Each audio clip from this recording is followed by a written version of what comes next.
పరమాత్మని దృష్టి మన పనే ఉండాలంటే శరణాగతి పొందాలి. ఇలాగా నీవు తప్ప నాకు ఎవరెవరు లేరన్నంతగా ఆశ్రయించాలి ఆయన్ని. అప్పుడు కొండంత భారాన్ని ఆగించేంత తేలిగ్గా చేస్తాడు. అఖండమైన విశ్వాసం ఉండాలి. అలాగని ఏదో అప్రముఖంగా ఉండకూడదు. అంత విశ్వాసంగా అఖండమైన విశ్వాసం ఉండాలి. దైవస్మరణ లేకపోవటం వలన చిన్న చిన్న సమస్యలనే ఎక్కువగా భావిస్తాం. మనకి దైవస్మరణ లేక దేవుని యందు అనురక్తి కానీ నమ్మకం కానీ లేదనుకోండి, అప్పుడు ఎలా ఉంటే చిన్న చిన్న సమస్యలే మనకు కొండంతగా కనపడతాయి. ఎక్కువగా చెప్పుకుంటాం అన్నమాట, భావిస్తాం మనం. ఆందోళనలు, చింతలు, మరి భారం ఎక్కువగా ఉంటుంది. ఎక్కువ చేసేసుకుంటాం. చిన్న సమస్యనే కొండ అంత చేసేసుకుని మనం బాధపడుతూ ఉంటాం అన్నమాట. అహంకారం వల్ల ఇంకా ఇంకా హృదయ భారాన్ని పెంచుకుంటాం. అహం అన్నది అంతా ఇంత కాదు, హృదయ భారాన్ని ఇంకా ఎక్కువ పెంచుకుంటూ ఉంటాం. నేనే చేస్తున్నానని ప్రతి పని నా వల్లే జరుగుతుందన్నంత ఉంటుంది. ఇదంతా నా వల్లే జరుగుతుంది, మొత్తానికి ప్రపంచమే నా వల్ల జరుగుతుందన్నంత అజ్ఞానంతో ఉంటాం అన్నమాట. పెరగటం వల్ల పరమాత్మ మరుగైపోతుందండి. ఇంకా ఆయన్ని మనమే మరుగు చేసుకుంటున్నాం. మనలో ఉన్న పరమాత్మను మనమే మన అహంకారం వల్ల మరుగు చేసుకుంటున్నాం. భగవంతుని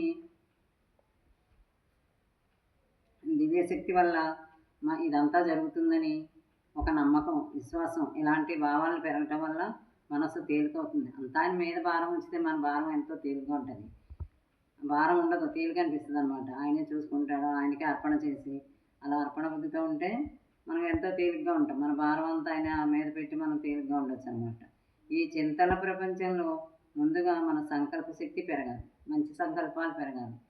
మంచి భావాలు పెంచుకోవాలి. దైవం మీద విశ్వాసం పెంచుకోవాలి. ఇలాంటివి అనమాట మంచి భావాలంటే. చింతలు, బాధలు, ఇవి ఎప్పుడు చింతలు మనసులో ఉన్నాయంటే చితితో సమానం. కృంగిపోతాం అన్నమాట. ఇది కుంగుబాటుకు దారితీస్తాయి ఇలాంటివి. ఇది శక్తిని తింటూ ఉంటుంది. మన లోపల ఎంతో శక్తి ఉంది, అది తెలియదు కానీ మనకి ఆ శక్తిని నశింపజేస్తాయి ఈ చింతలు.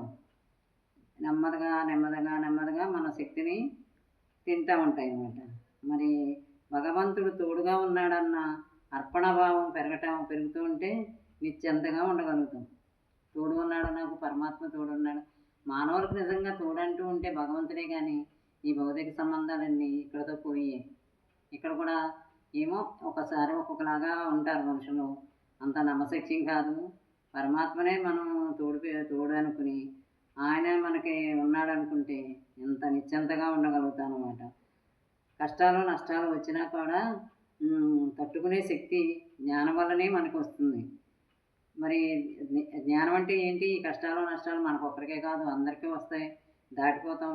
పరమాత్మ శక్తి మనకి సహాయం చేస్తుంది అని కొంత మన భావాలు అలా ఉంటే వచ్చిన తట్టుకునే శక్తి మనకి వస్తుందన్నమాట. ఆధ్యాత్మిక మార్గంలో భక్తి, తద్వారా జ్ఞానం ద్వారా అంతర్దృష్టి కలిగి బాహ్య ప్రపంచంలో మునిగిపోతాం. మనం ఏం చేస్తాం? మనకి ఆధ్యాత్మిక మార్గంలో మాత్రం భక్తి, తద్వారా జ్ఞానం, దాని ద్వారా అంతర్దృష్టి కలుగుతుందన్నమాట.